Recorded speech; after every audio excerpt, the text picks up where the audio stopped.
Good morning, Grace Harbor Church. My name's Quinn, and we're on day 139 of the Set Sail with Grace Harbor, doing 2 Samuel chapters 19 through 21. And there's a lot here. So the civil war in Israel is over. Absalom was taken out, but David loves his son. A very, very good picture of God, where Absalom did lots and lots and lots of horrible things, but David still steadfast loved him. And so Joab, he's been a faithful commander of David's army, basically shames him. It's like, you'd rather have your son alive than any of the rest of us. You keep this up, you're going to be alone. And so David kind of pulls himself together and goes back to Jerusalem. Then the unimaginable thing happens is he pretty much immediately starts forgiving all of the people who had sided with Absalom or even was against him, such as Shimei, the guy that was throwing rocks at him, who comes and begs mercy, and David gives him the mercy. David's greeted by a great many people and blesses a great many people as he's going back to Jerusalem. And then Civil War Part 2 happens. Not really civil war, it was pretty quick, where a guy named Sheba, a worthless man, another Benjamite. Sheba says, "We have no portion in David, we have no inheritance in the son of Jesse, every man to his tents." And just before, Judah was saying, you know, we stood with David and we've been with David the whole time. The rest of you, Israel, hasn't. And they kind of bickered about it. But then whenever Sheba rises up, who stands with David but his own people, the Judites? And so David and the house of Judah go and take care of business. So they end up chasing him with Joab kind of at the front. Joab goes to Amasa, which, if you remember, was kind of an advisory role to Absalom, who had him do some truly despicable things. And Joab goes to Amasa, and Amasa's gonna, meet him peacefully, but he didn't see that Joab had a blade on him. He kills him right there in the highways, the roads. Pretty brutal. They basically throw him off to the side and put a little blanket on him, because Joab and his brothers are pretty ruthless. We've seen that throughout with Abner and with a few other instances. These mighty men of David, these three in particular, were extremely brutal. And one of them was killed by Abner. And so there was just two of them left at this point. And so they chase to a city in Abel of Beth Makkah. And they're doing a very classic siege tactic of just putting a lot of rocks and stuff so that they can climb up to the very walls. And a wise woman inside the city is like, "Are you going to destroy this whole city, Joab? That we've been a faithful Israelite city, like a mother to the surrounding lands."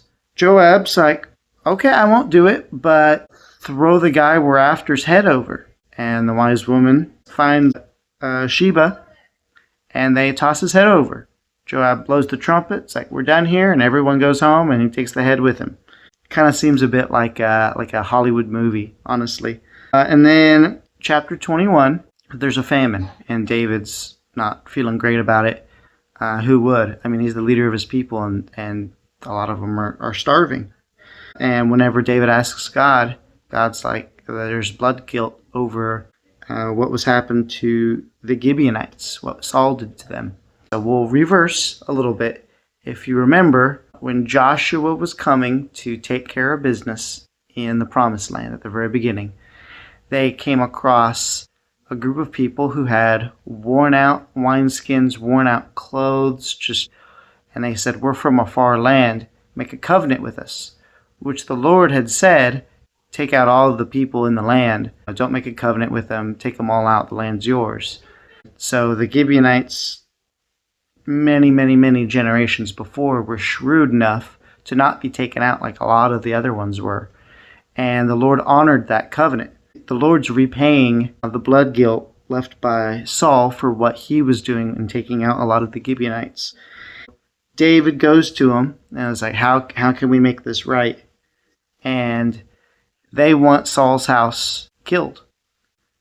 And it's pretty brutal. David takes all of the sons and grandsons of Saul except for Mephibosheth, who was true to David, and he gives them to the Gibeonites, and the Gibeonites hang all of them. And then Rizpah, the concubine of Saul, comes and chases away the birds so that they can't get to the bodies. In response to this, David gets the bones of Saul and of Jonathan and buries them with their forefathers in their land, in the tomb of Kish, which was Saul's father. And then, kind of the last part is, you guessed it, war with the Philistines. There was giants, again, big guy, and I think it's kind of a funny aside. There was a man of great stature who had 6 fingers on each hand and 6 toes on each foot, 24 in number, and he was descended from the giants. That kind of reminds me a little bit, kind of an aside, but just makes me think of the 6-fingered man from the Princess Bride, just how strange it is of a detail. But 6 fingers on each hand, 6 toes on each foot. It's just a strange thing. So these giants had some abnormalities about them. David and his men ended up taking the Philistines out, and these giants that were with them, where they had struck down Goliath, and now the giants here. So yeah, we're seeing here that David's not a perfect ruler, but he is a faithful man, despite his mistakes that he's made in the past, and despite having men like Joab, who are not really, I would say, righteous people.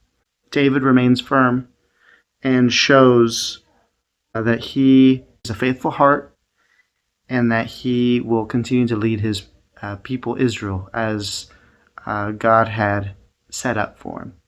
All right, Grace Harbor. Thanks.